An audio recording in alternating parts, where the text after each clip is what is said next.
Hey, hey, salut, salut! Salut. Ça sera pas long, je vais te mettre. Je vais juste changer de scène. Fait. Et voilà. Donc, le voici, le voilà, notre cher invité, Webster. Donc, salut à toi. Bien, salut, ça va bien? Ça va super bien et toi, comment ça va? Oui, ça va très bien, merci. Excellent. Donc, on va faire un premier test sonore dans le chat. Dites-moi si vous l'entendez bien. Si le volume est trop fort, pas assez fort, ou s'il y a besoin peut-être de se rapprocher, mettons, de son micro. Ou, côté son, qu'est-ce que ça donne? Est-ce que vous l'entendez bien?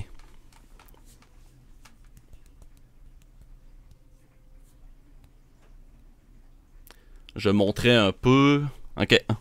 Je vais essayer de voir. Je pense que j'étais déjà au maximum sur Discord de mon côté. Salut. Euh, euh, euh, euh. Ouais, de mon côté, je suis au maximum. Je sais pas si toi, il y aurait moyen, peut-être que tu te rapproches de ton téléphone. Oui, pas de problème. Ou sinon, regarde, je peux peut-être mettre. Ah, peut-être mettre ton micro-casque ouais, sur ton téléphone. C'est une bonne idée, ça.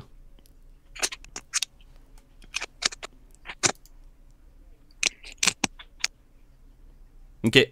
Ouais, la majorité des gens semblent bien t'entendre d'après ce que je lis dans le chat. Là. On a ton son en écho puisqu'il est en main libre. Ah, ben voilà, mais avec son casque d'écoute, là, vous m'aurez pas en écho. Bon, ça va, vous m'entendez? Ah oui, là, je pense qu'on t'entend en numéro un. Excellent. Excellent, donc bienvenue sur ma chaîne, mon cher Webster. Je suis vraiment très honoré de t'avoir comme invité en fait sur la chaîne. T'es mon 9e invité que j'invite depuis que j'ai commencé à faire des podcasts historiques parce qu'initialement je fais pas mal majoritairement du gaming. Mais une fois par mois justement j'aime bien inviter des gens sur ma chaîne pour discuter différentes thématiques historiques. Puis on a eu des gens autant des comme toi et moi finalement des historiens formés à l'université. Que des invités, là, des passionnés qui n'étaient pas forcément des historiens eux-mêmes, mais qui avaient des trucs passionnants à nous partager, là, niveau voyage, historique ou autre. Fait que voilà, bienvenue à toi. Ouais, ben, ça fait plaisir, merci de me recevoir.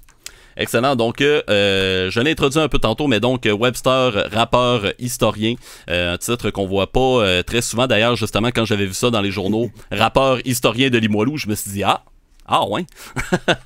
Donc quelque chose que je trouvais quand même assez intéressant. Donc justement c'est ça, tu fais du rap depuis quand même de nombreuses années, tu as étudié en histoire à l'université. Puis la première question que j'aurais à te lancer en fait, c'est comment est-ce que tu en es venu à t'intéresser à l'histoire dans ton parcours de vie? Ben, en fait, je pense que mon intérêt pour l'histoire date de très longtemps, c'est-à-dire que dès ma jeunesse, là, je dirais les livres qui m'intéressaient le plus là, quand j'étais tout petit, c'était vraiment les livres d'histoire, même si je ne pouvais pas lire ce qui était écrit. C'est quelque chose qui m'a toujours passionné. Au secondaire, c'était ma grande force aussi. Fait que finalement, quand j'ai décidé de faire mes choix au cégep et l'université, ben, j'ai décidé d'aller dans ce que j'étais, tu sais, dans ce que j'étais le meilleur, disons. Donc, je suis parti en histoire, là, malgré le fait que les gens me disaient, ah, l'histoire, qu'est-ce que tu vas faire avec ça? Ça sert à rien. Tu sais, je suis comme, J'ai eu les mêmes réactions aussi. c'est ça. Je te comprends Et bien. je dis, écoute, tu sais, je dis, c'est une passion. Mieux vaut suivre sa passion puis trouver de quoi qui va nous plaire que d'aller dans de quoi qui finalement n'est qu'alimentaire puis qui nous rend malheureux, tu sais. Puis aussi, j'avais toujours dans l'air de ma tête aussi l'objectif de faire du rap. Exact, non, c'est ça, je suis d'accord avec toi, là, moi aussi, ben, on a eu à peu près le même cheminement à ce niveau-là, là, c'est-à-dire que moi aussi, quand était venu le temps, là, justement après le secondaire, le fameux moment où on se demande qu'est-ce qu'on va faire pour le restant de notre vie, l'histoire est venue quand même assez rapidement dans le tableau, quoique j'ai bifurqué un peu à droite à gauche avant d'en arriver là, mais c'est un peu comme toi finalement, là, plutôt que de faire quelque chose vraiment de purement alimentaire, ben un peu comme toi finalement, j'ai décidé d'y aller vraiment avec mes passions en bout de ligne. Mhm. Fait que je pense que c'est beaucoup la passion d'ailleurs qui nous drive dans ce domaine-là finalement.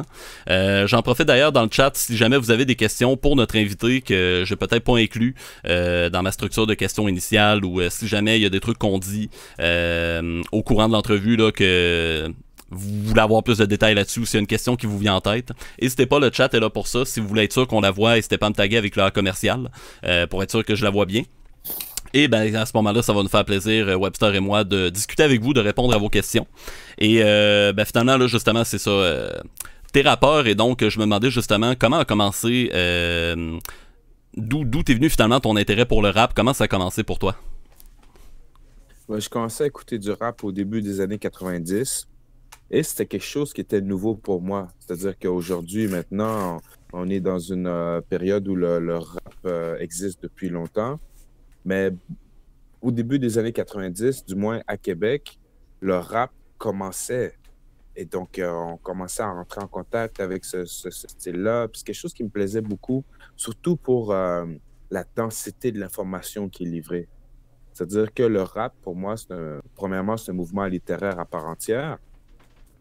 Mais secondement, musicalement, c'est un des styles d'écriture les plus denses qu'on connaisse. Mhm. C'est-à-dire que tous les niveaux de compréhension qu'on peut y insérer, tout ce qui est rime, métaphore, comparaison, etc.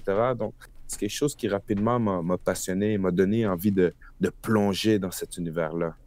Ce que je trouve intéressant du rap aussi, c'est que justement c'est de la poésie rythmée, puis le rythme et la musique qu'il y a derrière les paroles, puis comment justement le rappeur réussit à faire sonner justement les rimes de ses paroles avec le beat, le rythme de la musique. Je trouve que ça aide à marteler est un terme peut-être un peu fort là, mais ça aide à passer un message finalement, ça aide à mieux passer un message que de simplement réciter un texte finalement.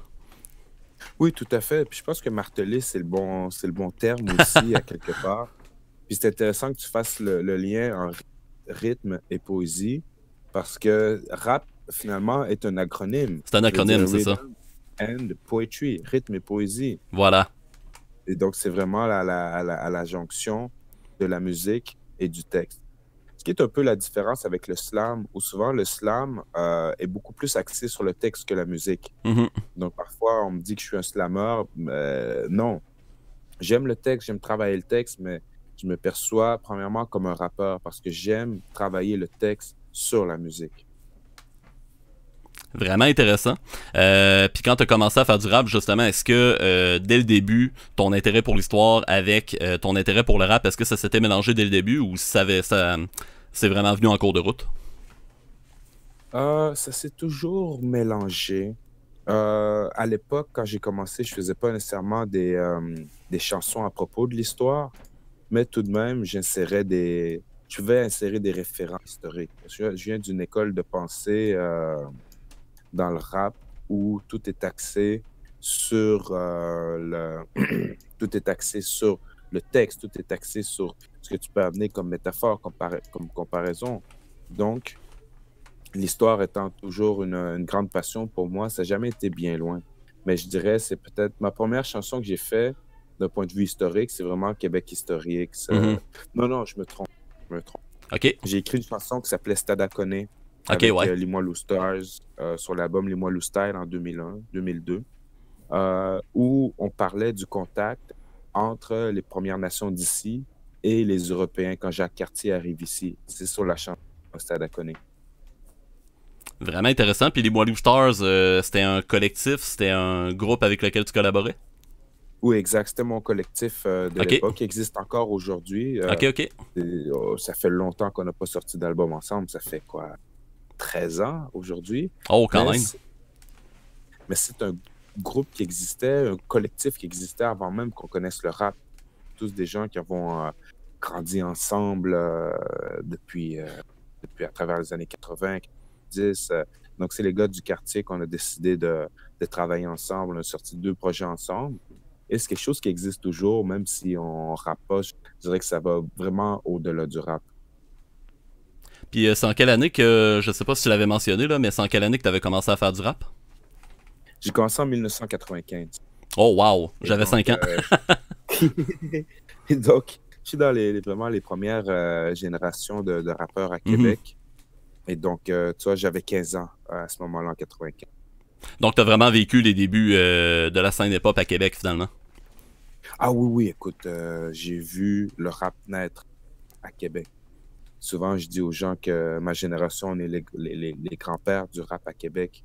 Je parle de Limoilou Stars, de 8-3, Good Samaritans, La Structure, Pressure Pack, tout ça. Ce sont vraiment les premières générations qui ont fait vibrer le rap à Québec. Et d'ailleurs, c'est ce dont je parle dans un livre qui est sorti il y a 2 mois qui s'appelle À l'ombre des feuilles, Mhm. qui est un manuel d'écriture hip-hop, OK. mais j'ai refait un peu la genèse du rap au Québec. C'est-à-dire comment est-ce qu'on vivait le rap parce que c'est différent d'aujourd'hui, tu vois, avec Internet, toute la technologie, tout cet apport-là qu'on n'avait pas à l'époque. Tu vois, quand on a commencé, je veux dire, on passait des flyers de main à main. On allait en studio, ça coûtait extrêmement cher. On voulait tourner un clip. Waouh, un clip, c'était extraordinaire de tourner un vidéoclip. Et donc, c'est ce que j'explique un peu dans la partie biographique, un peu la différence entre l'époque et aujourd'hui. Hmm. Vraiment, vraiment intéressant. Puis justement, dans ton cheminement en tant que rappeur, c'est quoi tes principales sources d'inspiration? Qu'est-ce qui va te donner de la matière, de l'énergie pour tes chansons? T'as parlé de l'histoire, mais finalement, c'est quoi tes sources d'inspiration? Ben, écoute, c'est malheureusement très cliché, mais Comment? c'est-à-dire que tout, toute Tout? Ok. chose, la vie, tout ce qui existe et qui n'existe pas. Euh, En fait, l'inspiration, il faut, pour ma part, je ne peux pas la limiter à X, Y. Bon, je parle d'histoire, c'est une chose, mais je peux faire des jeux de mots ou des métaphores avec des philosophes, des peintres, comme admettons, je dis, quand ça vient au texte, je deviens mathématicien. Ces images, je te les peins. C'est comme Matisse ou Titien. Tu vois, donc je fais un jeu de mots avec une comparaison avec Matisse, le peintre français, et Titien, le peintre italien. Et donc, ça, c'est ça, mais je peux m'inspirer d'une patte de chaise, je peux m'inspirer de pigeons qui tombent d'un arbre. Tu Et peux donc, t'inspirer n'importe quoi. littéralement de tout, là, comme tu disais. Oui, oui, oui, tout est propice à être utilisé pour faire un jeu de mots, une métaphore, comparaison, analogie. Wow, vraiment intéressant.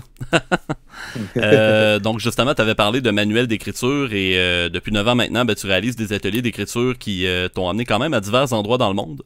J'étais vraiment impressionné de voir justement les lieux où tu avais donné des ateliers. On parle notamment de Harvard, Massachusetts Institute of Technology, le fameux MIT de Boston, Mhm. UCLA, USC à Los Angeles, University of Pennsylvania, Georgetown, Washington DC, bref.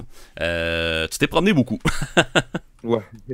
Puis d'où est-ce que Ouais. t'es venu finalement l'idée de commencer ces ateliers d'écriture-là? Puis aussi, est-ce que tu peux nous décrire un peu justement comment ça se déroule, un peu un atelier d'écriture lorsque t'en donnes un? Ben, tu vois, premièrement, j'ai jamais eu cette idée-là. C'est le Musée des Beaux-Arts du Québec à Québec qui m'a approché en 2009, 2008-2009. Ils m'ont dit, on aimerait ça créer une activité pour les jeunes. On aimerait, pendant la semaine de relâche, comme on a des activités pour les adultes, pour les jeunes, on n'a rien pour les ados. Donc, on aimerait ça que tu fasses un atelier d'écriture. Puis, tout de suite, je me suis dit, ah, OK, parfait. Et donc, je m'y suis mis, puis tout de suite, j'ai apprécié intellectualiser le rap, des choses que je faisais d'instinct depuis de nombreuses années. Et donc, à partir de là, j'ai donné cet atelier-là, j'ai beaucoup aimé, et j'ai commencé à m'organiser pour donner ça dans des écoles. Puis rapidement, je dirais quelques mois après, tout de suite, j'ai fait ma première tournée aux États-Unis par le Centre de la francophonie des Amériques qui avait envie de, de montrer des activités en français pour des jeunes Américains. Puis de fil en aiguille, écoute, je reviens du Vietnam puis du Laos, là. Et donc, dans les 10 dernières années, j'ai fait une quinzaine de pays. Une quinzaine de pays, wow!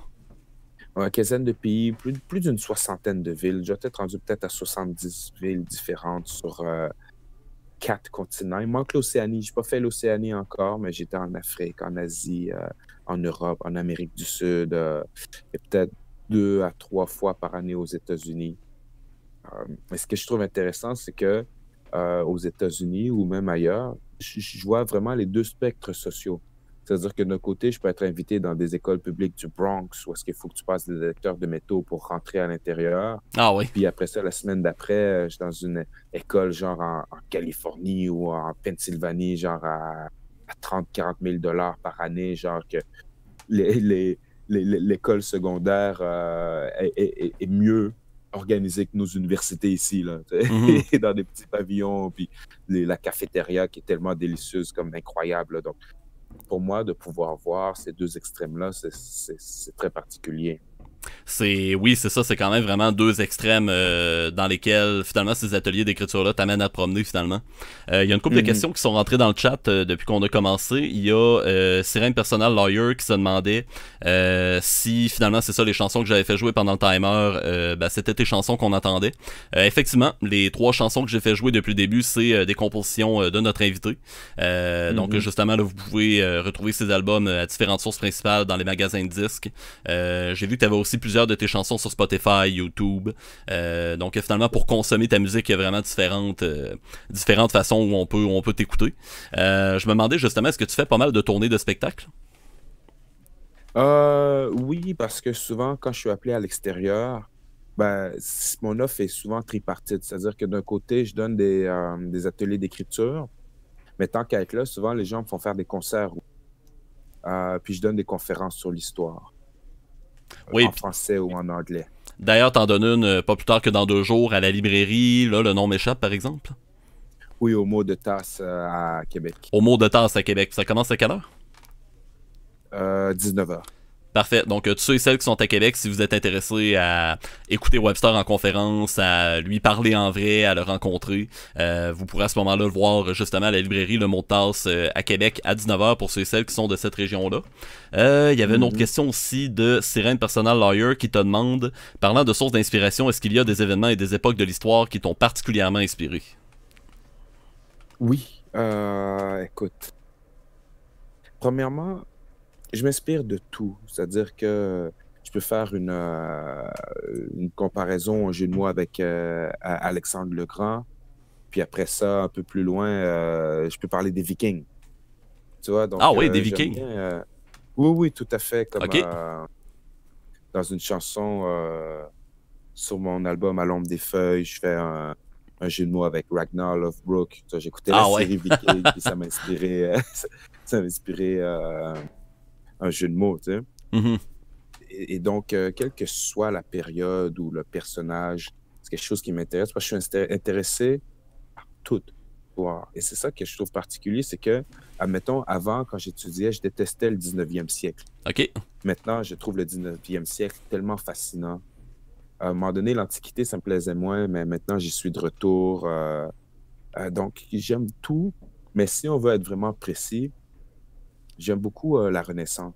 Euh, Surtout l'Italie de la Renaissance avec les cités-États et les Mhm. familles et les différents niveaux politiques. C'est-à-dire que d'un côté, on va avoir une oligarchie, d'un autre côté, on va avoir une principauté et toute l'époque des années 1600, 1400, les Medici, Léonard de Vinci, Machiavel aussi, qui est un auteur que j'aime beaucoup.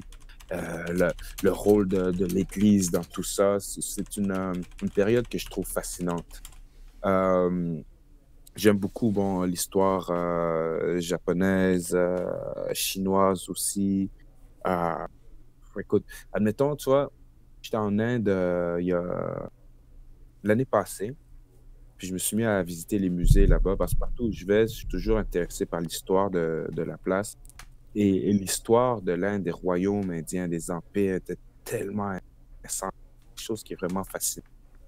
Puis bon, tu sais, on va aller plus en profondeur, puis d'un côté intérêt, j'en dirais professionnel, entre guillemets, ben, je me suis spécialisé sur l'histoire de la présence noire et l'esclavage ici, au Québec et au Canada.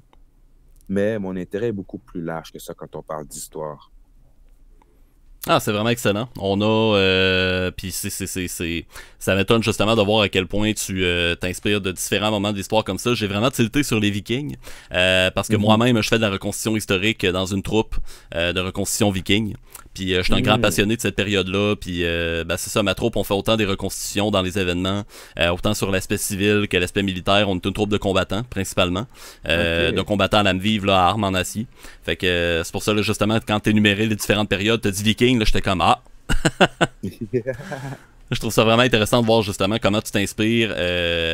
Oui, j'imagine, ben justement, vu que c'est ton sujet de prédilection, on y reviendra un peu plus tard justement. Notamment dans ta chanson Québec History X, on voit vraiment que c'est Mhm. beaucoup l'histoire des Noirs qui va t'inspirer dans plusieurs de tes chansons. Mais je trouve ça bien Ouais. justement de voir à quel point c'est varié les différentes thématiques qui t'inspirent en bout de ligne. Oui, tout à fait, parce que, écoute, l'histoire me fascine. quel que soit le continent, quel que soit la période, j'adore voir ce qui s'est passé dans le temps, les manières de faire avec les technologies de l'époque. Puis tu vois, comme tu parles de reconstitution militaire, Mhm. je suis un grand fan d'histoire militaire aussi. OK. Et pendant un long moment, mes lectures tournaient principalement autour de la stratégie militaire ancienne. Et donc, que ce soit en Grèce antique, que ce soit en Chine, au Japon, que ce soit les techniques des Premières Nations ou XY, je te dirais que c'est quelque chose qui m'a toujours fasciné, ou même jusqu'en montant jusqu'à dans les années 1700, là, on parle de Clausewitz, on parle de Napoléon, etc. C'est quelque chose qui m'a toujours fasciné.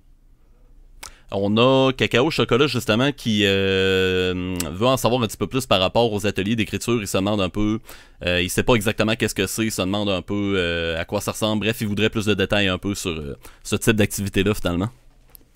Oui, en fait, les ateliers d'écriture, c'est une manière de décortiquer le rap. Comment est-ce qu'on écrit un texte de rap?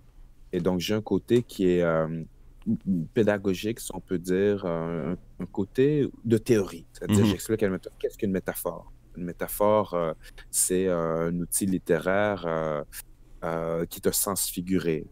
C'est quelque chose qui est souvent qui est lié à l'impossible. Admettons, si on dit avoir un cœur de glace, ben, on s'entend que quand on dit quelqu'un a un cœur de glace, ça signifie un manque d'émotion. On ne dit pas que la personne a un cœur en glace. Tu Mhm. vois? J'explique des choses comme ça, puis j'explique comment est-ce que ça s'inscrit dans le rap. Puis il y a un côté pratique aussi où est-ce qu'on écrit ensemble, là. Donc ça navigue entre la théorie et la pratique. Puis j'explique en fait l'utilisation créative du français à travers là. OK. Donc, j'espère que ça répond, Cacao Chocolat. Si jamais tu vas avoir plus de détails, hésite pas à nous relancer là-dessus. Ouais, Euh, absolument. Moi, je me demandais justement, vu que tu as quand même fait beaucoup de pays dans le monde, beaucoup de villes dans le monde, de milieux différents, c'était quoi les réactions, les différentes réactions que tu as eues par rapport à ces ateliers d'écriture-là? Est-ce que tu as, mettons, des anecdotes avec, je sais pas, mettons, un élève, on va dire ça comme ça, là, qui t'a particulièrement marqué ou... Ben écoute, j'en ai tellement là. Ah, ça doit. Oh ouais, déjà, je me souviens à Washington, il y a quelques années, j'étais dans le quartier d'Anacostia, qui est un quartier très chaud de Washington. Et j'ai tout le long de la présentation, les étudiants parlaient pas beaucoup. Il y a une ou deux personnes qui échangeaient, qui répondaient aux questions, mais les gens étaient pas très réactifs. Puis, à un moment donné, à la fin, j'ai vu la prof était sur le bord de pleurer. Oh. Puis je me demandais qu'est-ce qui se passait. C'est qu'en fait, c'est la première fois de l'année qu'elle voyait ces jeunes aussi attentifs. Ah ouais. Ouais, ouais, ouais. Ça, pour moi, c'est vraiment l'attraction du rap. Comment le rap peut, quand on passe à travers le rap, est-ce que ça peut toucher les gens?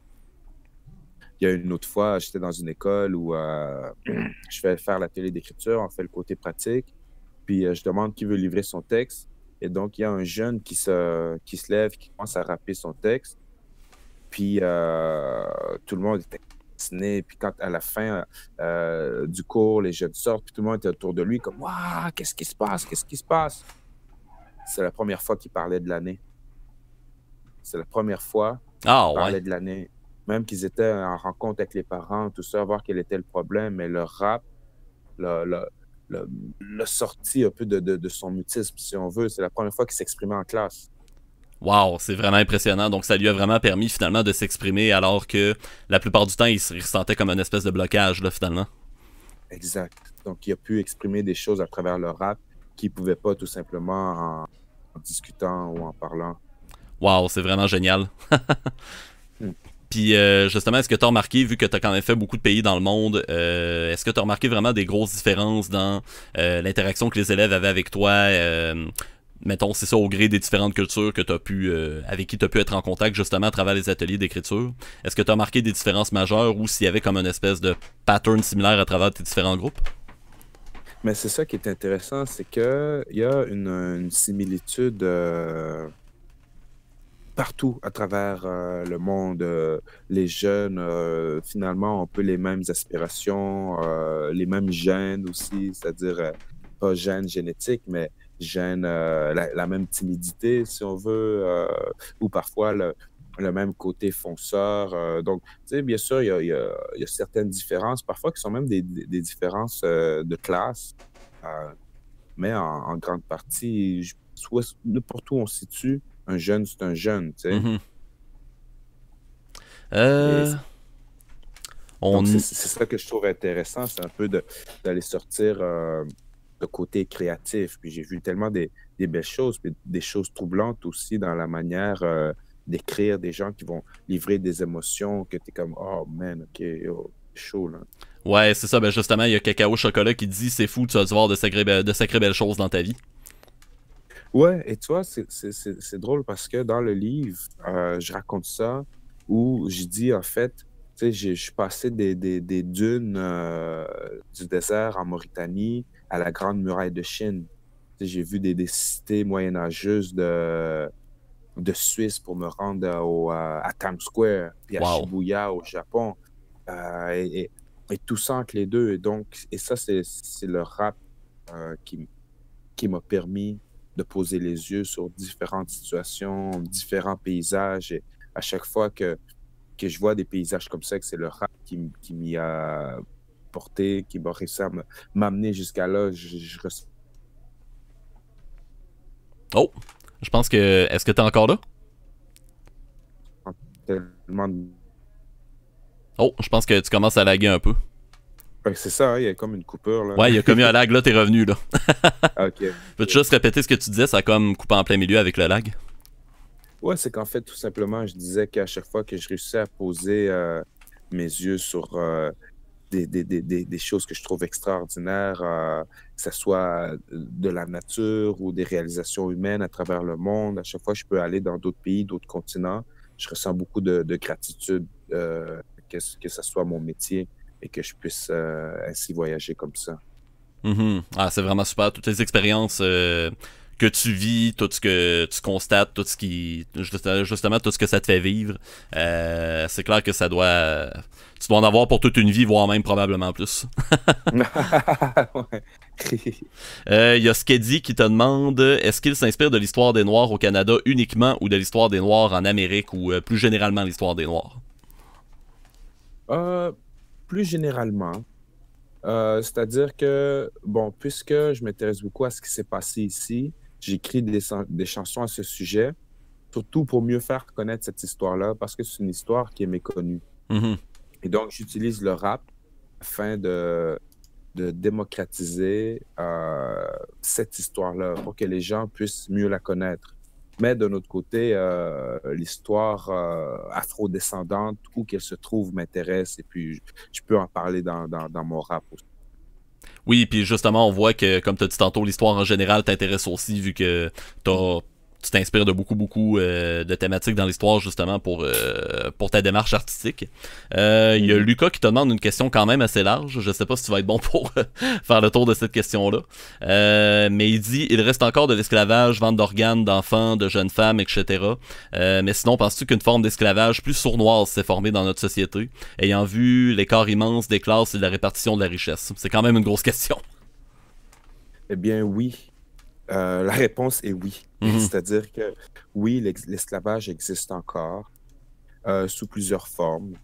Donc, tu as nommé la vente d'organes, l'esclavage à travers la prostitution, l'esclavage domestique aussi. C'est-à-dire que Ouais.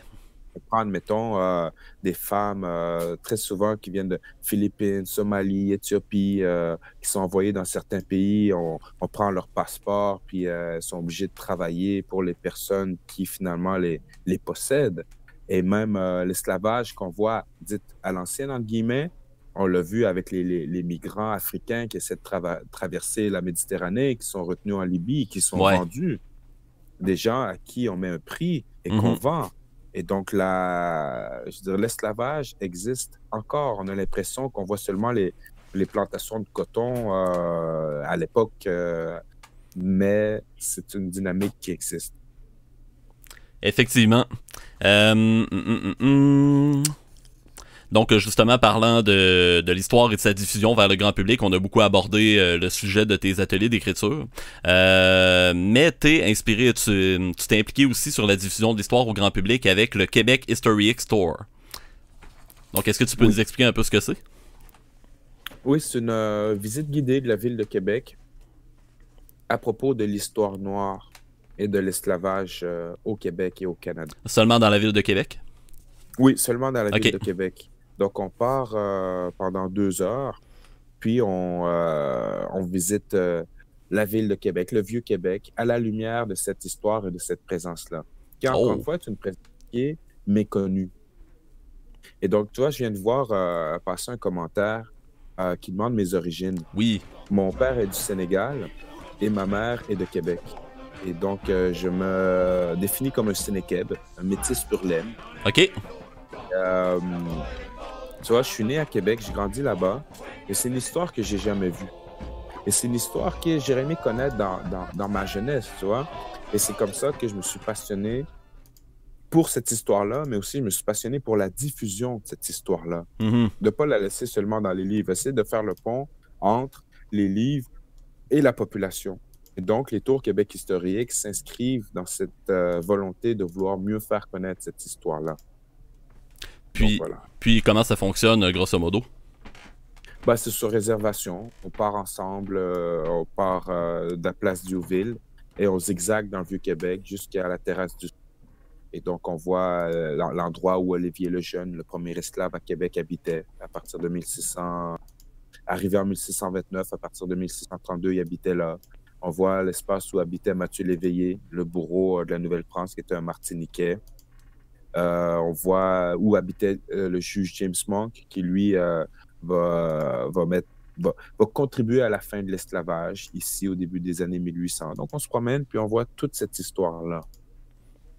Et pour faire les réservations, il s'agit d'aller sur mon site internet qui s'appelle québechistoryxtour.ca. Donc QC History X Tour au pluriel.ca. Vous pouvez vous le trouver facilement là, sur Internet. Parfait, je viens de le mettre dans le chat justement, fait que les gens peuvent directement là, cliquer dessus puis voir, surtout pour ceux de la région de Québec, là, si vous cherchez une activité, j'imagine que c'est surtout le soir, la fin de semaine. Ah, c'est un peu n'importe quand, je dirais, mais là, ce que je vais faire pour cette année, c'est que je vais réserver des journées spéciales. Donc, OK. il y aura plusieurs dates dans l'été où les gens pourront s'inscrire le matin ou l'après-midi pour pouvoir partir en groupe. OK. Ah, c'est vraiment intéressant. Puis je me demandais justement, t'as une chanson qui s'intitule Québec History X. Le tour guidé justement s'intitule aussi Québec History X. Je me demandais, qu'est-ce que c'était ce terme-là? D'où est-ce que ça vient? C'est quoi exactement?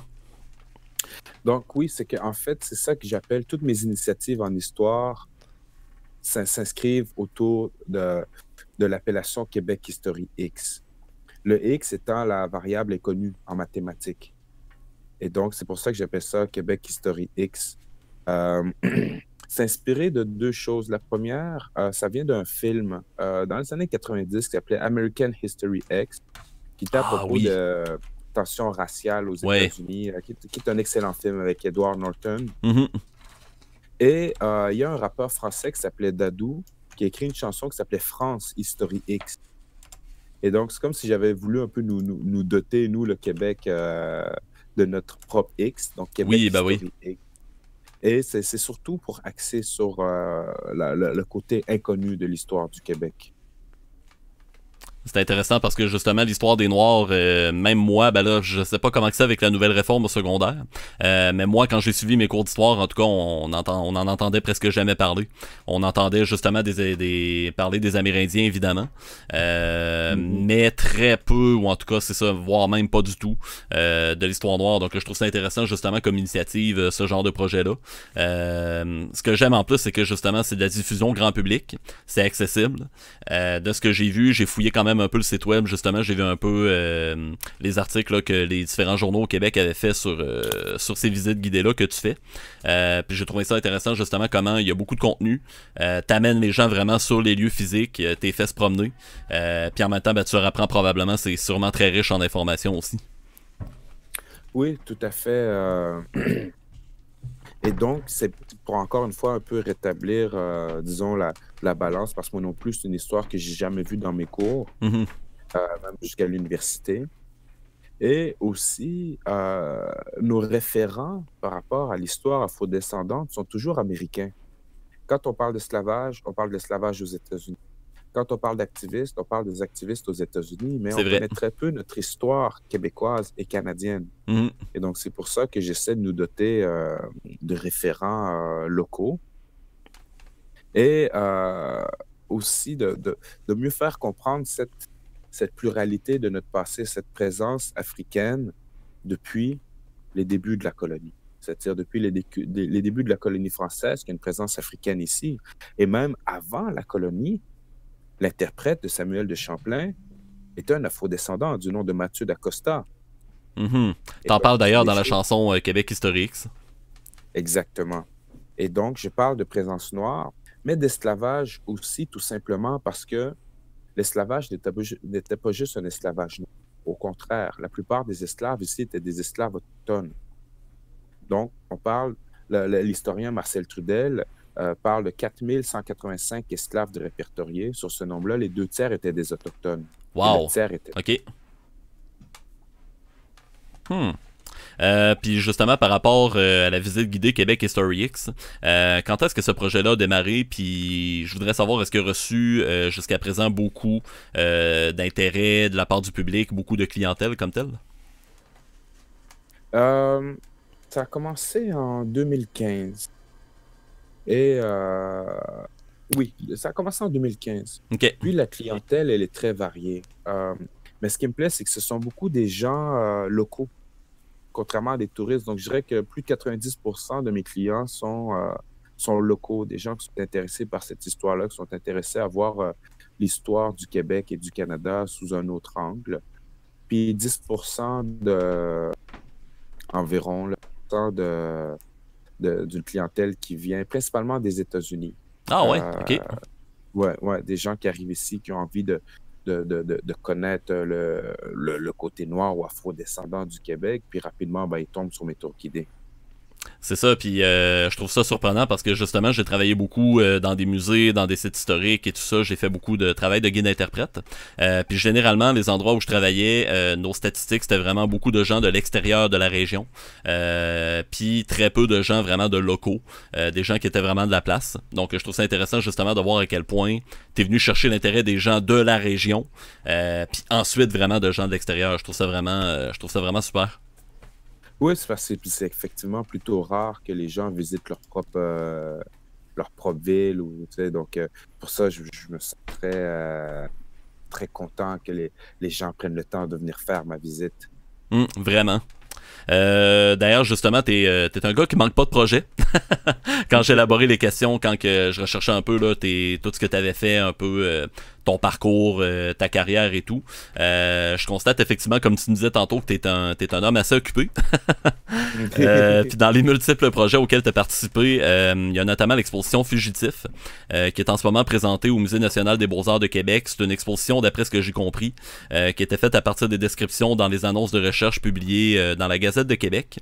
9 illustrateurs, illustratrices qui donnent un visage finalement aux esclaves en fuite à la fin du 18e siècle. Est-ce que tu peux nous en dire plus sur ce projet-là, l'inspiration derrière ça, comment ce projet-là s'est bâti aussi jusqu'à sa diffusion? Oui, donc c'est un projet que j'ai eu comme sur un flash, là, parce que je réfléchissais puis je me disais, c'est dommage qu'il n'y ait pas nécessairement d'image des esclaves d'ici à l'époque. Il y en a quelques-unes, mais la personne n'est pas nécessairement le focus. Disons, c'est un petit bonhomme genre dans le coin ici ou un autre là. Et donc, je me suis dit, mais finalement, on a l'image, c'est juste elle est pas dessinée, elle est décrite à travers les annonces d'esclaves en fuite. Parce que quand les esclaves s'enfuyaient, les propriétaires les annonçaient dans les journaux et les décrivaient de manière très, très précise. Comment ils sont habillés, à quoi ils ressemblaient, même comment ils parlaient, quelle était leur attitude. Donc, je suis comme, mais on a une image. Et donc, j'ai engagé des gens pour recréer ces images-là et ainsi pouvoir faire des affiches là, de 6 pieds de haut pour réhumaniser ces personnes déshumanisées par l'esclavage et montrer aussi le processus de résistance des esclaves. C'est vraiment intéressant. Est-ce que tu as justement une référence, j'aurais peut-être dû te le demander à l'avance, si on a des images sur le web ou des trucs que je pourrais peut-être montrer à l'écran? Non, tout ça, c'est au Musée des Beaux-Arts OK. du Québec. Là. Donc, vous allez devoir vous déplacer au Musée des Beaux-Arts. Là. Excellent. Je suis Donc, très fier de cette exposition. Puis je sens que le Musée des Beaux-Arts s'est associé à cette exposition qui s'appelle Fugitif. hmm. Non, c'est ça, c'est vraiment intéressant. C'est les deux trucs qui m'avaient accroché, justement, la thématique de l'exposition. Puis aussi, justement, le fait qu'un musée comme le Musée national des Beaux-Arts se soit associé à ce projet-là. J'ai vraiment trouvé ça super. Puis ça m'a rappelé d'ailleurs, ben justement, on parlait un peu d'Assassin's Creed avant de commencer l'entrevue. Puis je sais pas si tu as suivi un peu dans Assassin's Creed Black Flag, celui qui se déroule à l'époque des pirates là, dans les Caraïbes. Il y a une extension Freedom Cry où tu contrôles Adewale, qui est le bras droit, finalement, le second en commande du personnage, Edward Kenway. Tu vois un peu son passé, tu vois un peu par quoi il a passé avant de rejoindre l'équipage du personnage principal. Puis tu te rends compte en fait que c'est ça, c'est un Haïtien qui a participé vraiment aux premières révoltes des Marrons dans les années 1700 en Haïti. Puis là, tu vois un peu justement comment il participe à cette rébellion-là, comment cette rébellion-là va commencer. Puis vraiment, c'est ça, sa participation fictive évidemment vu que c'est un personnage fictif, mais comment lui il participe à ce contexte historique là qui était réel. Puis en me renseignant là-dessus, j'avais vu que justement comme justement tu parlais des journaux là, justement des esclaves en fuite, les descriptions effectivement comme tu dis là c'était très imagé, puis même dans les mots c'était extrêmement péjoratif puis très très très très imagé les descriptions. Mhm. Ben, tu vois, ce qui me tue, c'est que c'est le seul Assassin's Creed auquel j'ai pas joué. Ah ok. Je l'ai jamais vu passer. Comme tu sais, des fois, je joue, puis là, écoute, je retombe dans ma vie, puis je passe à côté de ben des affaires dans l'univers du gaming. Puis c'est c'est le seul auquel j'ai pas joué. J'étais tellement dégoûté quand j'ai essayé de me le procurer, puis écoute, ça a comme pas fonctionné, là, puis comme, là, il est comme trop tard, je vais jouer, puis là, on est tellement rendu loin dans les graphiques que ça va juste me déplaire, là. Ben, je te dirais le style graphique est pas trop pire. T'sais, dans le fond, l'extension est Ok, sortie en 2013-2014 environ. Puis le ok, style ouais. graphique est un peu plus vieillot que ce qu'on voit aujourd'hui, mais c'est pas trop loin en arrière non plus. Là, ça a pas trop mal vieilli encore. Ouais, ben c'est dans le coin de Black Flag, là. Fait Ouais, c'est ça. C'est sûr que c'est un peu plus vieillot que, mettons, Origin ou Odyssey, là, par exemple. que, ouais. Il y a Amio Pacman dans le chat qui vient de me trouver un article en fait de médias qui parle un peu de l'exposition. Je vais juste te le montrer à l'écran. Fait qu'on va perdre ton image de caméra à l'instant. Donc voilà, donc sur le site Média des Deux-Rives, on voit c'est ça la bannière du Musée des Beaux-Arts, on te voit justement en photo. Puis là on voit un peu de loin justement, on te voit devant probablement ce qui était le vernissage de l'exposition. Donc si vous voulez voir Mhm. un peu à quoi ça ressemble, là, c'est vraiment comme tu disais là, des images, c'est pratiquement grandeur nature en fait rendu là. Ouais. Non, exact. Et on voit derrière, là, où est-ce que tu as ta souris, on voit derrière Nemo et Cash qui sont sauvés ensemble. Mhm. Ici, on voit Belle qui s'est sauvée et était nu-pied, Jacob à côté. Donc, c'est une exposition qui me tient beaucoup à cœur et dont je suis très fier. Elle va être diffusée au Musée national des Beaux-Arts jusqu'à quand à peu près? Jusqu'au 10 mai. Ok. Parfait, donc jusqu'au Yes. 10 mai, dans le chat, si jamais vous cherchez une visite à faire à Québec, Musée national des Beaux-Arts, le MNBAQ, allez voir l'exposition Fugitif, ça vaut vraiment, vraiment le détour. Moi, malheureusement, j'habite à Rimouski, donc je suis un petit peu loin pour y aller quand je veux. Mais prochaine fois que je passe à Québec, là, d'ici le mois de mai, je vais repasser au moins une fois, c'est sûr. Je vais essayer de me trouver du temps pour aller voir l'exposition. Franchement, là, ça a l'air vraiment intéressant. Puis sinon, je l'amènerai chez vous à Rimouski. Excellent. Ben d'ailleurs, justement, parlant des régions, il y a Skedi, X16 qui te demande si tu comptes aller faire des conférences en région, par exemple au Saguenay. Oui, écoute, tu sais quoi, je pense que j'ai jamais fait de conférence au Saguenay, mais j'en fais partout. Écoute, je suis souvent à Rimouski. Ah ouais, ok. Ouais, ma dernière conférence, c'était à l'IMQ Ah ben oui. en février. Écoute, je suis souvent à l'université aussi. Mais ce que je peux vous dire, Saguenay, essayez de contacter des gens à l'université ou au cégep. Dites-leur de m'inviter. Mhm. Comme ça, je vais venir avec plaisir. Je sais que je suis au Saguenay euh, en juin pour un atelier. Je pense que le premier je sais plus, écoute, je dis n'importe quoi là, mais je sais que je vais être au Saguenay dans 1 ou 2 mois pour atelier d'écriture et concert. Ok. Ouais. Ah c'est. Et en France aussi, je vois Nancy en France là. J'essaie d'amener mon exposition en France aussi, donc Mhm.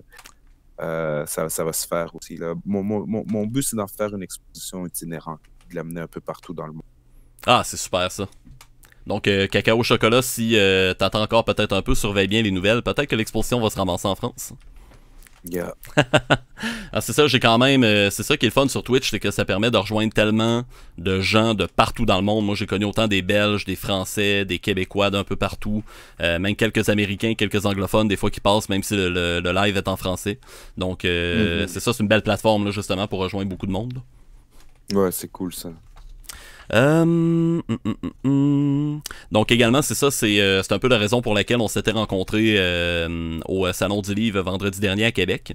Mais tu viens publier en fait un livre chez les éditions Septentrion, un livre qui est intitulé Grain de sable, Olivier Lejeune, premier esclave au Canada, qui grosso modo raconte les aventures en fait d'Olivier Lejeune, qui provenait de l'île de Madagascar à la ville de Québec. Tu l'avais dit tantôt d'ailleurs, la date en 1629.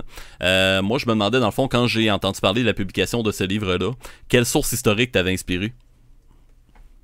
Ouais, en fait, la, la plupart des informations concernant Olivier Lejeune nous vient des relations des Jésuites, principalement de Paul Lejeune, qui voyait le jeune a donné son nom quand il a baptisé Olivier Lejeune, parce qu'on ne connaît pas son nom malgache, il venait de Madagascar, on ne connaît pas son nom. Le seul nom qu'on ait, c'est son nom qui est issu de l'esclavage, Olivier Lejeune. Et donc, Paul Lejeune a écrit à son propos quelques entrées dans les relations des Jésuites, pas beaucoup. Et après ça, ouais, j'ai tissé un peu autour de ça. Donc, c'est une fiction inspirée d'un fait historique. Et Ok. donc, il manque des éléments par rapport à la vie d'Olivier Lejeune. Et donc, pour ma part, j'ai rempli ces trous-là au meilleur de mes connaissances, mais ça demeure une fiction. Comme je dis, ce n'est pas un ouvrage de référence historique, euh, mais c'est un personnage qui a réellement existé. Et ça s'inscrit toujours dans ma dynamique de mieux faire connaître l'histoire de la présence afro-descendante ici au Québec et au Canada, de toutes sortes de moyens. Donc, vous voyez l'exposition, mes chansons, les conférences, les livres sur Olivier Lejeune. Et donc, tout ça, ça permet de toucher des publics différents et de manières différentes. Comme, admettons, avec l'exposition, on a des images. Donc, ça, c'est très simple à absorber, plus qu'une conférence, admettons. Mhm. Mais la conférence, on a plus d'informations plus précises. Le livre sur Olivier Lejeune, c'est un livre jeunesse. Et donc là, ça permet d'aller toucher les jeunes et leur faire comprendre la pluralité de notre passé. Il y a Cacao Chocolat qui te pose une question intéressante dans le chat et te demande si dans ta vie tu privilégies l'histoire ou le rap, ou si tu fais en sorte que ce soit pas mal les deux au même pied d'égalité. Ah, c'est des périodes. C'est-à-dire que des fois, je suis plus dans le rap. Des fois, j'ai des projets où est-ce que je me concentre plus en histoire. Donc, avant, j'étais beaucoup plus rap qu'histoire. À un moment donné, je suis tombé beaucoup plus histoire que rap. Puis maintenant, les deux s'alternent, là, ça dépend. Puis l'un nourrit l'autre aussi, là. Donc, je passe d'un à l'autre sans nécessairement penser si je privilégie un ou l'autre, si je devrais plus faire un ou l'autre. Ça dépend vraiment de mes activités, comment ça se tisse à travers mon agenda, mon horaire. Puis de toute façon, les deux se suivent. Je donne une conférence, c'est très possible que je rappe. Puis quand je rappe, ben, je finis par parler d'histoire. Donc, Mhm. donc en Inévitablement, à un concert, moment donné, les deux se mélangent. ben, c'est ça. C'est comme, admettons, en concert, avant de faire Québec History X, ben, bien sûr que je vais parler d'histoire, puis je vais mettre le contexte, hein. Mhm, ben oui. Bon, ben justement, ça nous amène à la prochaine question, celle où je te donne un petit peu plus carte blanche. Donc là, on va entrer un peu plus dans la partie où on parle un peu plus de ta spécialisation, donc la présence des Noirs, l'esclavagisme au Canada depuis la Nouvelle-France. Donc justement, est-ce que tu peux, un peu, on va dire, entrer en mode conférence, si je peux dire, puis nous dresser un portrait de l'évolution justement de cet aspect-là, comme on disait, qui est assez méconnu de notre histoire, donc sur justement, c'est ça, la présence des Noirs et de l'esclavagisme au Canada.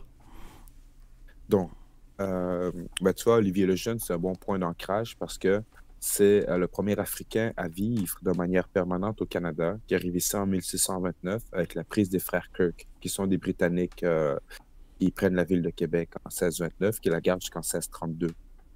Avant Olivier Lejeune, on aura la présence de Mathieu d'Acosta, qui est l'interprète de Samuel de Champlain, qui va venir ici, mais qui va retourner en Europe. Et dans l'équipage de Champlain, il y avait une autre personne noire qui va mourir du scorbut, qui aura une autopsie faite sur lui. Et donc, avant même la fondation de la ville de Québec, on a déjà une présence de 2 personnes afro-descendantes qui vont venir, qui vont repartir, dont une va mourir. Olivier Lejeune arrive et c'est le premier, je dirais, c'est le précurseur de la traite africaine ou afro-descendante ici, le premier esclave. Par la suite, les décennies qui vont suivre, la plupart des esclaves qui vont entrer sur le territoire vont être des esclaves autochtones. Les esclaves autochtones venaient pour plusieurs de la région des Grands Lacs, le Midwest américain, d'une nation qu'on appelait les Pawnees. Et le terme Pawnee est devenu un terme générique pour désigner un esclave autochtone. On les appelait les Panis, un Pani ou une Panis ou Panis. Sous le régime français, il y aura plus, la plupart des esclaves sont autochtones, mais il y aura tout de même des esclaves noirs, dont, entre autres, de 1732 à 1742, le bourreau de la Nouvelle-France est un esclave malien, qui, sa première exécution, va être une esclave noire du nom de Marie-Joseph Angélique, qui a été exécutée pour avoir supposément mis le feu à la ville de Montréal en 1734.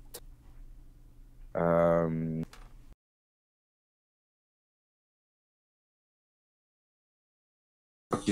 Donc,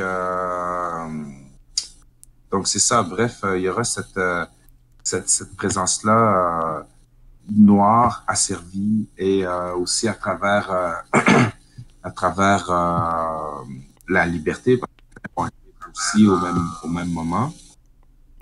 Mais pas beaucoup. Tu sais, on parle d'environ, je pense, 4 ou 6% de personnes afrodescendantes qui vont être libres à travers l'esclavage. Mm-hmm. Et l'esclavage disparaît ici au début des années 1800 d'une manière assez particulière parce qu'il y a une femme du nom de Charlotte qui va s'enfuir et quand elle sera arrêtée, elle sera amenée devant le juge James Monk. Et Monk, lui, va regarder les livres de loi et va réaliser qu'il n'y a aucune loi en lien avec l'esclavage ici. C'est-à-dire que l'esclavage n'était pas légal, c'est un esclavage de fait. Et donc, Monk, semblant être une personne intègre, va refuser de condamner Charlotte, ce qui va pousser d'autres esclaves à fuir. Et puis finalement, l'esclave va disparaître de lui-même au début des années 1800. Donc, il n'y avait aucune loi qui encadrait cette pratique-là, puis c'est juste comme disparu de soi-même, finalement. Oui, exactement, c'est ça qui est pratique. C'est vraiment surprenant, surtout pour l'époque. Oui, et en fait, c'est que l'esclavage était domestique ici, c'était pas comment dire, c'était pas économique, l'esclavage ici, tu vois. Et donc, c'est ainsi que il est plus facile il est plus facile de mettre fin à l'esclavage parce qu'il n'y avait pas un enjeu économique ici. Mm-hmm.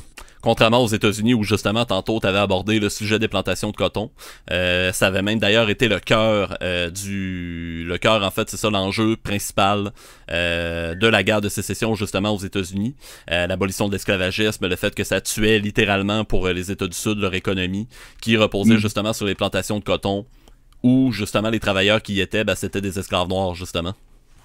Oui, exact. Donc tu vois quand tu as un enjeu économique c'est beaucoup plus difficile à faire disparaître. Là, ici, c'était tout simplement... voilà. On voulait en faire un enjeu économique au début, puis finalement, écoute, c'est devenu un peu une mode. Là. Les gens faisaient comme le reste des...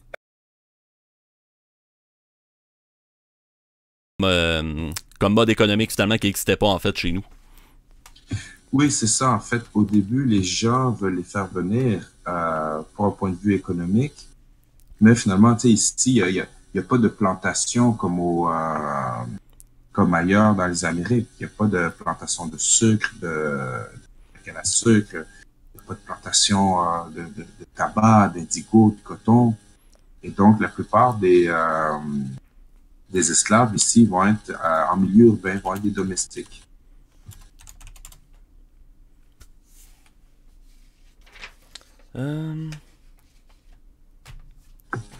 Vraiment, vraiment intéressant. Je ne sais pas si dans le chat vous aviez des questions pour notre invité. Je ne sais pas si au courant justement de du petit portrait qu'il avait dressé justement sur la présence des Noirs, l'esclavagisme au Canada, si vous aviez des trucs qui vous avaient fait tiquer, des questions que vous aviez dans le chat.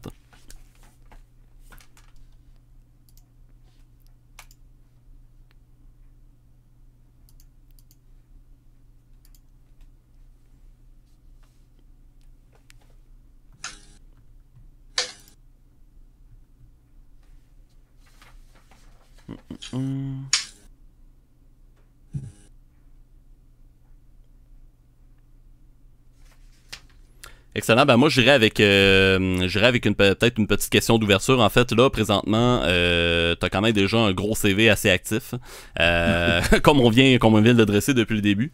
Là, présentement, c'est quoi tes projets, vers quoi tu t'enlignes? Peut-être au niveau musical, au niveau projet historique un peu plus, ou les deux? Mais là, je dirais, c'est peut-être de digérer tous ces projets-là. C'est-à-dire que dans les 3 derniers mois, j'ai sorti un livre sur le rap, un livre sur Olivier Lejeune, une exposition. J'ai sorti un album aussi en février passé. Donc, c'est un peu de manœuvrer à travers tout ça. Puis là, bon, ça va tranquillement dans la fin de l'année scolaire. Donc, j'ai plusieurs... On entend encore un peu de distorsion, excuse-moi. Oui, écoutez, ça charge tranquillement. Est-ce qu'il y a assez de batterie pour allumer? Oui. Écoutez, on va essayer de voir où est-ce qu'on peut se mettre.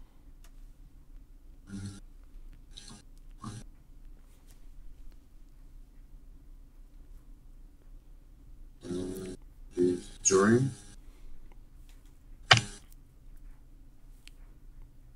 Donc, reconnexion.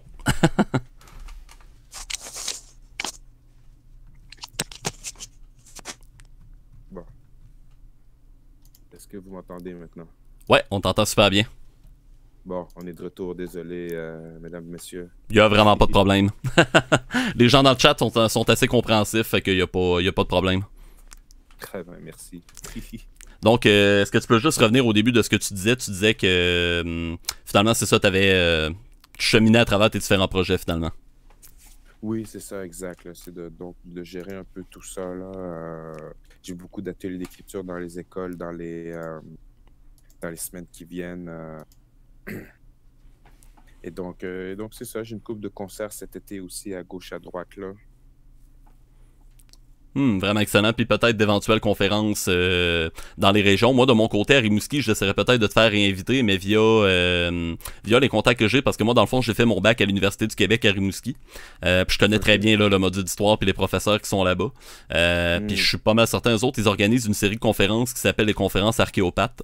Des conférences qui parlent de patrimoine, d'archéologie et tout, avec différents invités. Je suis pas mal certain que si je leur dis de t'entrer dans la liste d'invités là, pour les conférences archéopathes, d'après moi, je serais peut-être capable de te booker quelque chose là, à l'université.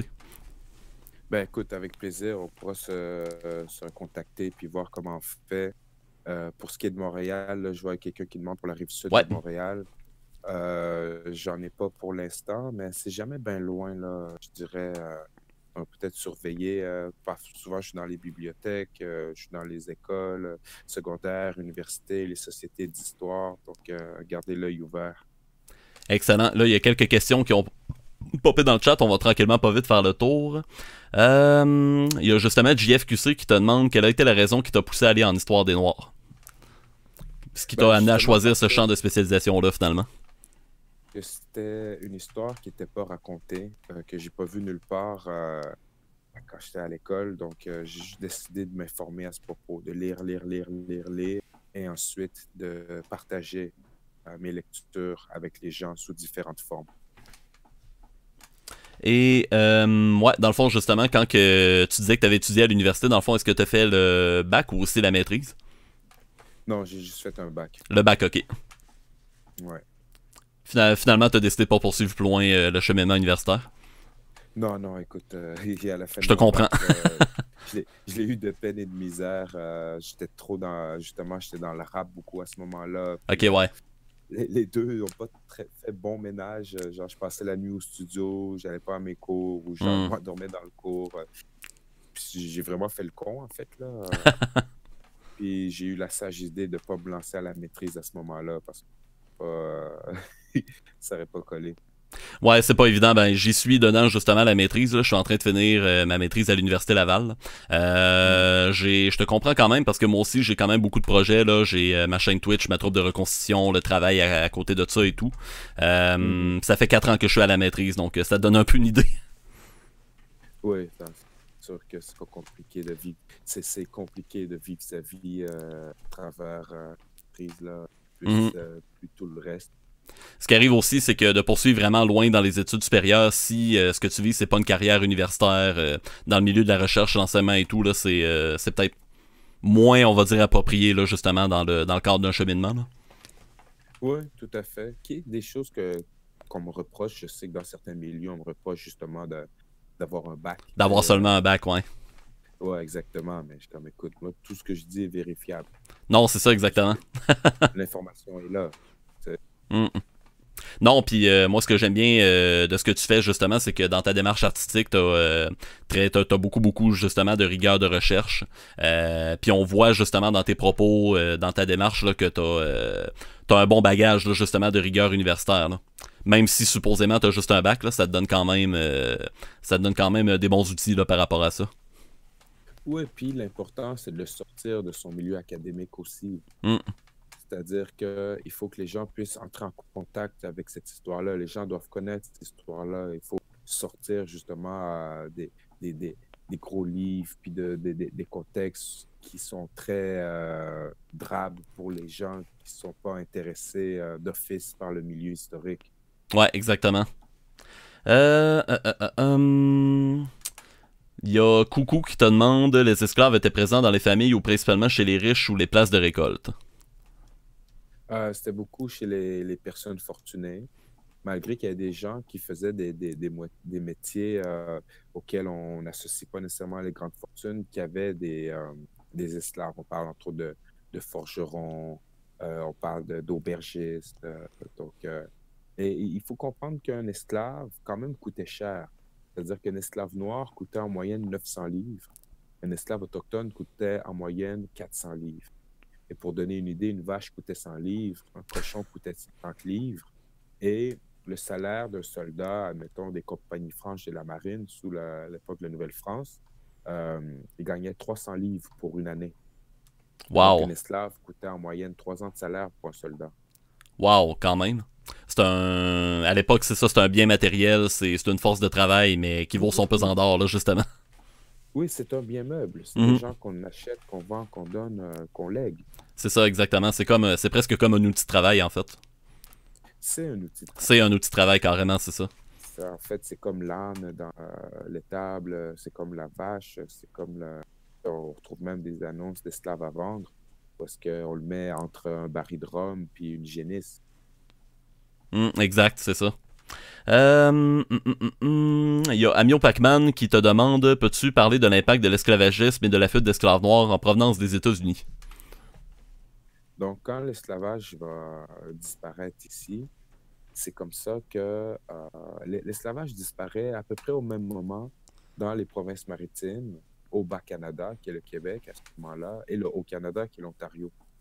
Et donc, à partir de ce moment-là, c'est là que les esclaves vont commencer à s'enfuir ici.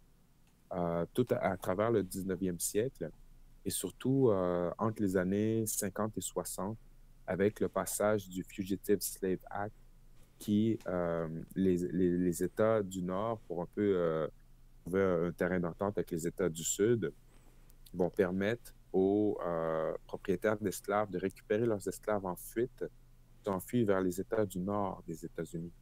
Et donc, c'est ça qui va pousser vraiment plusieurs esclaves qui étaient déjà en fuite, souvent à venir jusqu'au Canada. On compte plus de 30 000 esclaves américains qui vont fuir les États-Unis pour venir se réfugier au Canada. Wow, 30 000. Ouais. Ça fait. C'est beaucoup de monde. Oui, puis ça, ce sont les chiffres qui ont été répertoriés. Donc, bien sûr qu'il y a des gens qu'on n'a pas nécessairement retrouvé la trace parce que souvent, quelqu'un qui s'enfuit ne veut pas être retracé, tu vois. Non, c'est ça, il veut justement pas que des documents soient produits sur lui ou sur sa fuite. Oui, puis je veux dire, et c'est pas 30 000 personnes qui arrivent en même temps, là. Non, c'est ça. C'est-à-dire qu'on parle pour tout le Canada, là, qui s'en vont d'un côté ou de l'autre, tu sais. Exact. Il y a Cacao Chocolat qui te demande est-ce que tu penses que les esclaves aux États-Unis, dans les champs, etc., étaient moins bien traités que ceux du Québec? Il y avait une différence parce Il devait y en qu'ici, avoir une, ouais. oui, parce qu'on retrouve ailleurs, mettons dans les Antilles, aux États-Unis, au Brésil, beaucoup de mutilations. Les gens se font couper des membres, se font marquer au fer rouge, tout ça. qui ne sont pas des choses qui sont retrouvées ici dans les archives. Il y a certains esclaves qu'on retrouve qui ont été fouettés, notamment en prison, ou qui ont été vendus au marché public. Mais généralement, le traitement était quelque peu différent. Toutefois, il est important de ne pas banaliser parce que ce sont tout de même des gens qui sont des esclaves, qui ne s'appartiennent pas, des gens qui sont vendus, des familles qui sont déchirées, où est-ce qu'on envoie les parents d'un côté, les enfants de l'autre, et sans compter aussi les violences sexuelles. Mm. C'est-à-dire que les femmes étaient souvent aussi traitées comme des esclaves sexuels. Et donc ça, ce sont des violences qui sont souvent un peu moins évidentes que la violence de couper un membre, bien sûr, Ouais, exact. ou comme ça se passait ailleurs. Mais tout de même, ce sont des réalités de l'esclavage. Exactement. Puis il y a Sinister 1991 qui t'a vu apparemment dans un des projets que tu as fait avec une anthropologue. Il te demande, j'aurais voulu savoir comment il a trouvé de travailler avec une anthropologue pour faire porter la voix street plus loin et plus haut. Le nom de cette personne-là, ce serait Marie-Thérèse Abogo. Oui, écoute, c'est très particulier parce que Marie-Thérèse a fait sa thèse de doctorat sur les Moilou Stars. Ouais, ok. Ouais, et donc ça, j'ai trouvé ça très particulier déjà que quelqu'un veut faire sa thèse de doctorat sur nous. Ouais, c'est ça. Et surtout, j'ai trouvé particulier de lire la thèse où je me sentais comme une espèce de personne au fond de la jungle que quelqu'un, une exploratrice vient explorer, puis on parle vraiment de nous dans des milieux. T'étais littéralement un objet d'étude, là, c'est ça. Oui, exact. Ça, je trouve ça très particulier. Mais Marie-Thérèse est vraiment gentille, puis elle a vraiment plongé, c'est-à-dire qu'elle nous a suivis dans les mouvements, dans des drôles de mouvements de promotion la nuit, genre qu'on sort tout habillé de noir pour poser des affiches sur les poteaux, c'était illégal, tu sais, pour venir avec nous dans des shows, des vieux shows, tout ça. Donc, tu sais, je trouve ça cool, puis elle a vraiment pris son rôle au sérieux, puis elle a mis la main à la pâte. Ah bah oui, ça doit, surtout pour une thèse de doctorat qui nécessite déjà à la base beaucoup de travail. Ouais, J'imagine que là, l'expérience a dû être vraiment enrichissante. oui, en tout cas, je pense pour elle, parce que, je veux dire, elle est docteur maintenant. Oui, bah oui, c'est ça. Mais pour nous aussi. Il y a Beastamor QC qui te demande où est-ce qu'il pouvait approfondir ses connaissances en histoire, des cours, des références, peut-être des livres que tu pourrais lui donner. Faut aller sur le site de québechistorieextour.ca que tu as mis un peu plus tôt. Ouais, je peux le reposter dans le chat d'ailleurs. Donc, dans la section documents historiques, tu descends au bout, il y a une bibliographie avec plusieurs livres à ce sujet. Ah, excellent. Donc, Beastamor, si tu veux commencer par là, il y a plusieurs références là, justement avec lesquelles tu peux commencer à te documenter, là, justement, à faire quelques lectures. Oui, il ne faut pas hésiter. Il y a mon contact aussi. Il ne faut pas hésiter à m'écrire. Je pourrais vous mettre sur des pistes aussi selon vos intérêts. Ouais, exactement. Comme vous voyez, c'est quelqu'un de très ouvert, très accueillant. Donc, je pense que ça va lui faire plaisir justement de répondre à vos questions. Aussi, là, j'essaie de voir les autres questions qu'il y a eu dans le chat. Il y a Jeff qui te demande si tu as un projet d'album pour bientôt. Là, je sais que tu viens d'en sortir un. Oui, exact. Là, j'en ai sorti un il y a environ 2 mois. Puis en janvier, c'est ça. C'est ça, ça fait 6 ans que mes 2 derniers albums. Donc là, je vais travailler autre chose, pousser cet album-là un peu, puis on verra ce que je fais dans les mois, années. Excellent. Il y a Agneau Pacman qui demande: peux-tu demander à ton invité de parler du contexte historique au Canada quand les premiers esclaves fugitifs ont commencé à arriver au Canada et l'impact que ces arrivées ont de ce côté de notre frontière? Donc, quand les esclaves vont arriver, les esclaves en fuite vont arriver jusqu'ici, plusieurs vont fonder des communautés, notamment dans le sud de l'Ontario. On pense dans le coin de Chatham, Kent, vers Saint-Catharines aussi. D'autres vont s'installer vers New York. Et là, d'un côté, ils vont être acceptés, vont être libres. D'un autre côté, certains vont vivre du racisme. Parce que, bon, comme on dit souvent, le racisme a disparu, mais les mentalités... l'esclavage a disparu, mais les mentalités qui permettaient l'esclavage demeurent. Exact. Et donc, les gens vont avoir des enjeux d'emploi, des enjeux d'acceptation, mais certains endroits aussi vont être bien acceptés. Certains endroits vont être intégrés où, admettons, une personne noire va gérer un hôtel, puis des personnes blanches y vont, et l'inverse. Mais ce n'est pas toujours le cas. Et ça, peut bien se l'imaginer, là. On parle des années 1800, là. Et donc, les gens se refaisaient une vie complètement. Certaines personnes avaient laissé leur famille derrière. Parfois, des gens retournaient. Et ce qui est particulier, c'est que après la guerre civile américaine, donc en 1865, l'abolition de l'esclavage, plusieurs personnes vont retourner vers les États-Unis, s'imaginant que c'est correct, tout est fini. Mais ils ne savent pas qu'ils vont plonger en plein dans l'époque de la reconstruction, l'époque de la ségrégation, qui va durer encore. Ouais, exactement, c'est ça. Il y a Styrin Personal Lawyer qui demande mon chum demande si j'ai lu Ligaya à Québec. À l'école secondaire, est-ce que j'ai une bonne image de la réalité d'un esclave noir au Québec à l'époque? Ligaya, Ligaya à Québec. Je connais pas non plus. Oh, Ligaya à Québec, je devrais aller chercher. J'ai aucune idée c'est quoi. Ça me dit rien moi non plus. C'est un livre visiblement que son chum a lu au secondaire. Mais j'avais jamais entendu parler de ce livre-là par exemple. Ouais, moi non plus. Écoute, je vais faire une petite recherche pour voir c'est quoi. Ça s'écrit comment, est-ce que tu sais? Ouais, je vais te l'envoyer dans notre conversation Discord.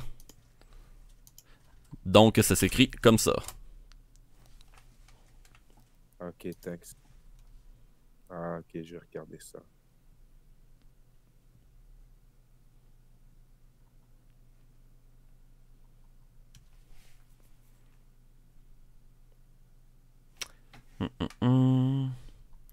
Il y a aussi les classiques des sciences sociales, sites québécois gratuits, garnis en infos et en texte d'auteurs notables. Ça, c'est sûr qu'il y a dans n'importe quelle bonne bibliothèque avec les bons mots-clés, ou même si vous demandez là, justement aux bibliothécaires, aux commis de bibliothèque, sur quel sujet, mettons que vous leur dites justement l'histoire des Noirs au Québec, au Canada, ou peu importe là, ce que vous cherchez. Là. Souvent, c'est ça, les gens, surtout de nos jours, là, sous-estiment vraiment ce que le personnel des bibliothèques peuvent nous aider à trouver.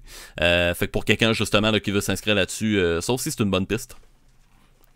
Sûr, excuse-moi, j'ai pas compris le début. Ah, je réagissais à un des messages qu'il y avait dans le chat. Dans le fond, il y a Sinister qui disait il y a aussi les classiques des sciences sociales, sites québécois gratuits, garnis en infos, et textes d'auteurs notables aussi.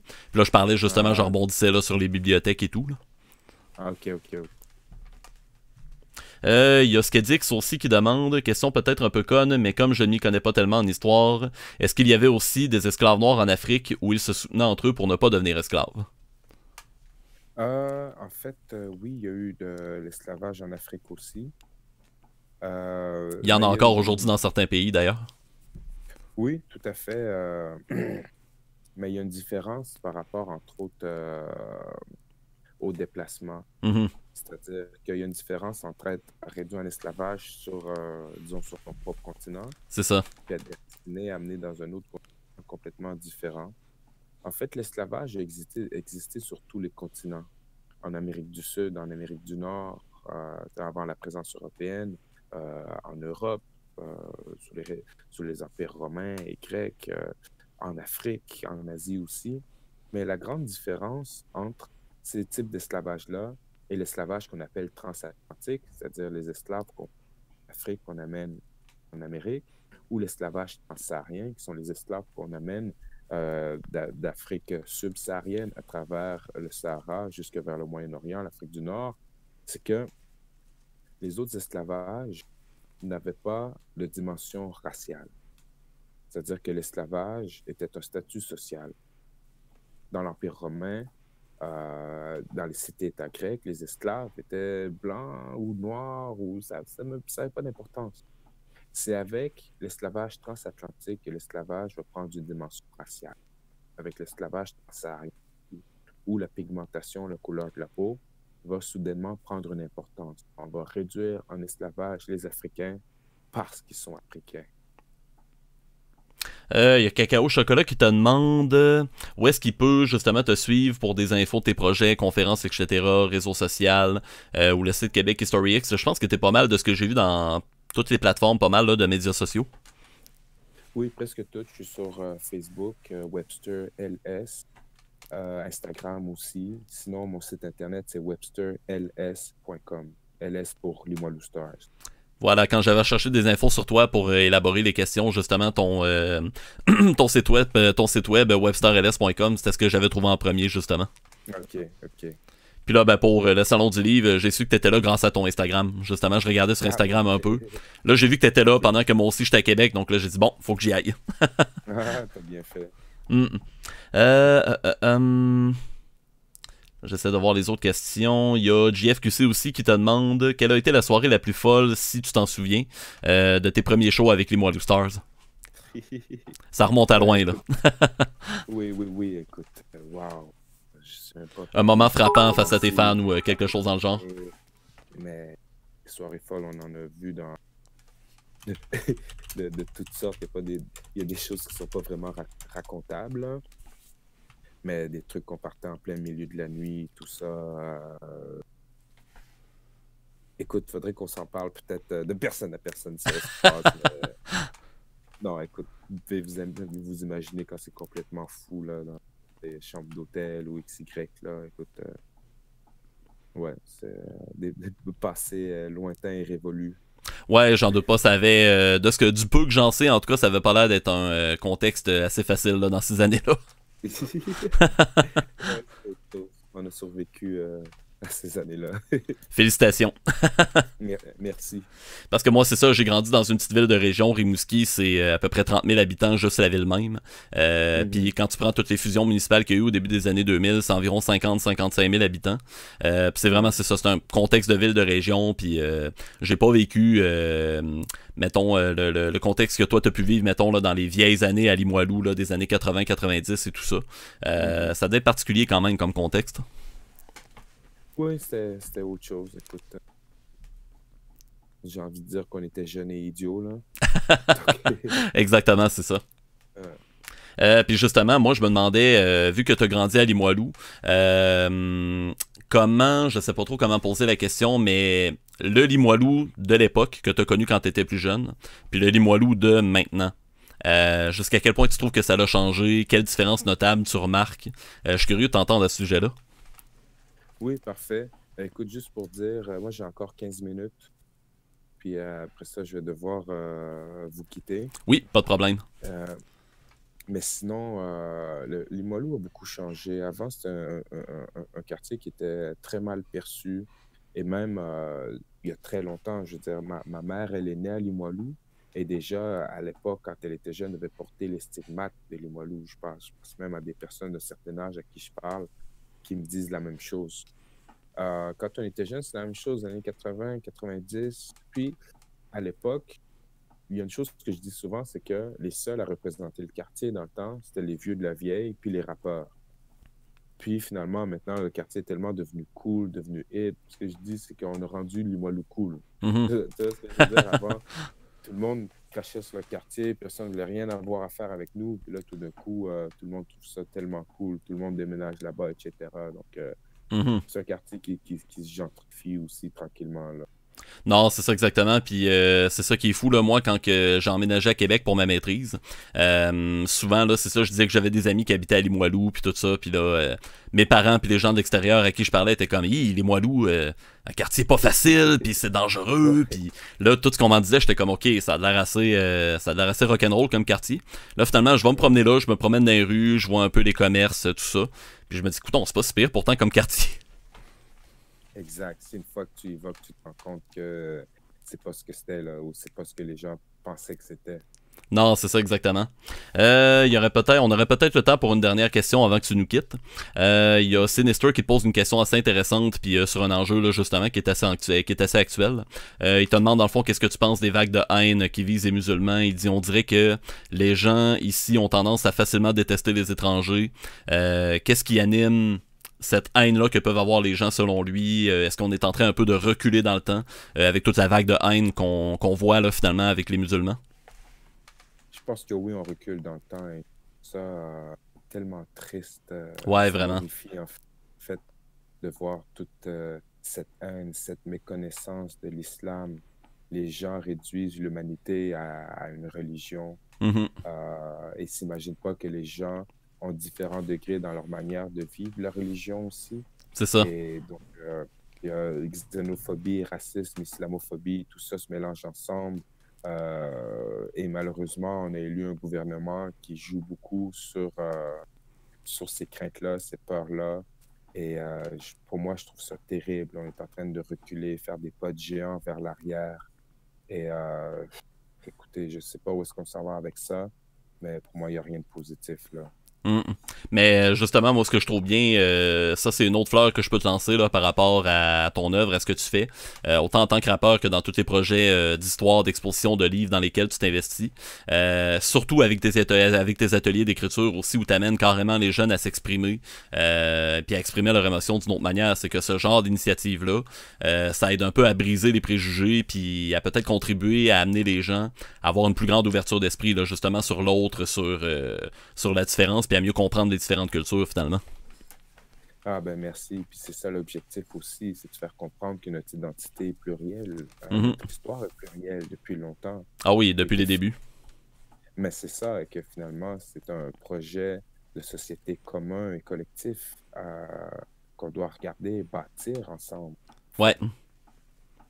Exactement, puis moi j'aime souvent comparer le Québec, puis même on pourrait attribuer ça quasiment à l'Amérique au complet, à une espèce de gros carrefour culturel où différentes vagues de colonisation, différentes vagues d'arrivée de gens de différentes cultures arrivent, se trouvent des référents communs, mais trouvent quand même le tour de bien vivre dans leurs différences de l'un par rapport à l'autre, mais en se donnant des référents communs, là, que ce soit au territoire, que ce soit au niveau des langues et tout, là. Oui, puis c'est une richesse. Il faut jamais oublier que tout Exactement. ça, c'est une richesse. Les gens qui viennent, ils s'additionnent. Ils additionnent à la culture, ils ne soustraient pas. Tu sais, et même ils multiplient le, tout justement cette connaissance, cette expérience humaine-là. Mm.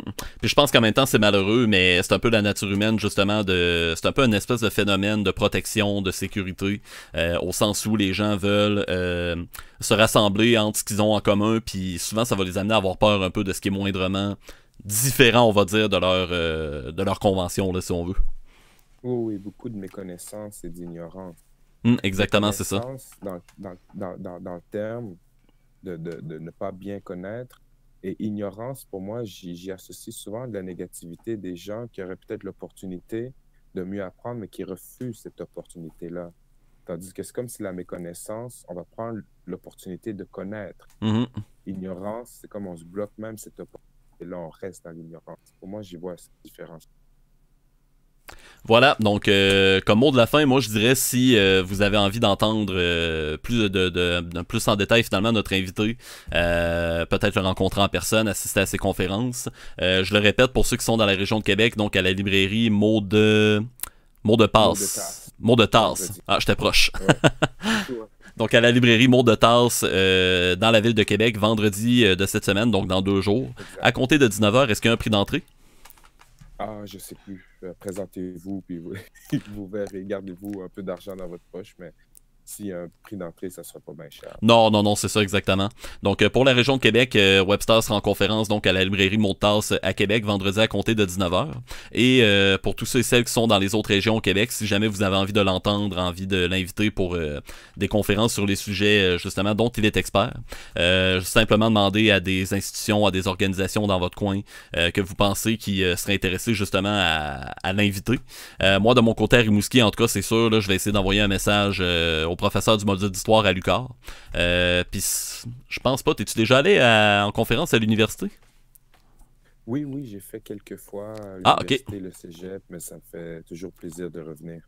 C'est clair, donc moi je vais m'arranger, je vais leur passer le mot, donc peut-être que tu vas recevoir une invitation dans les prochains jours, les prochaines semaines. Avec plaisir. Donc encore une fois, merci beaucoup en mon nom puis au nom de toute ma communauté Twitch d'avoir accepté de t'être prêté au jeu de mes podcasts historiques sur ma chaîne.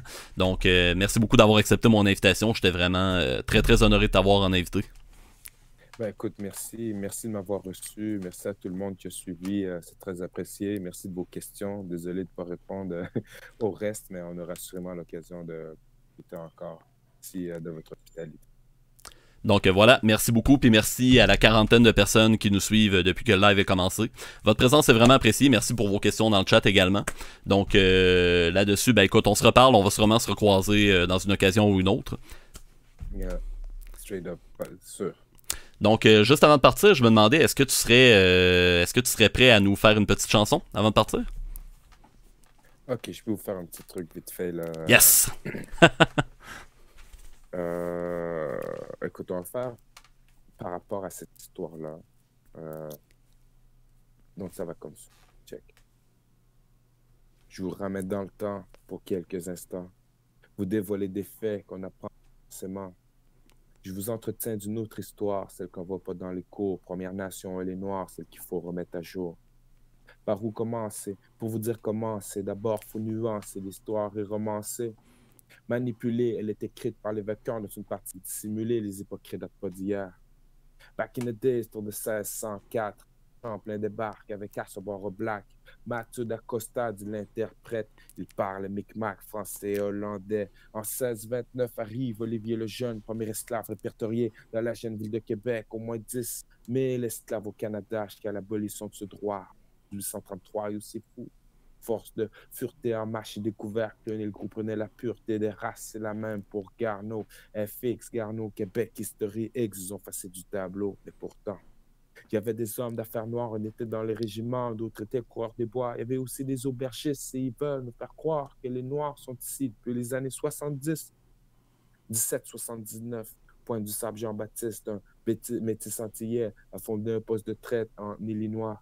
Nowadays, on l'appelle Chicago, Black francophone à fond de Chicago, Jackie Robinson, Oliver Jones, Oscar Peterson. La liste est longue, mais pas tant que ça. Trop d'héros oubliés qui ont contribué à notre passé, mais peu veulent le souligner.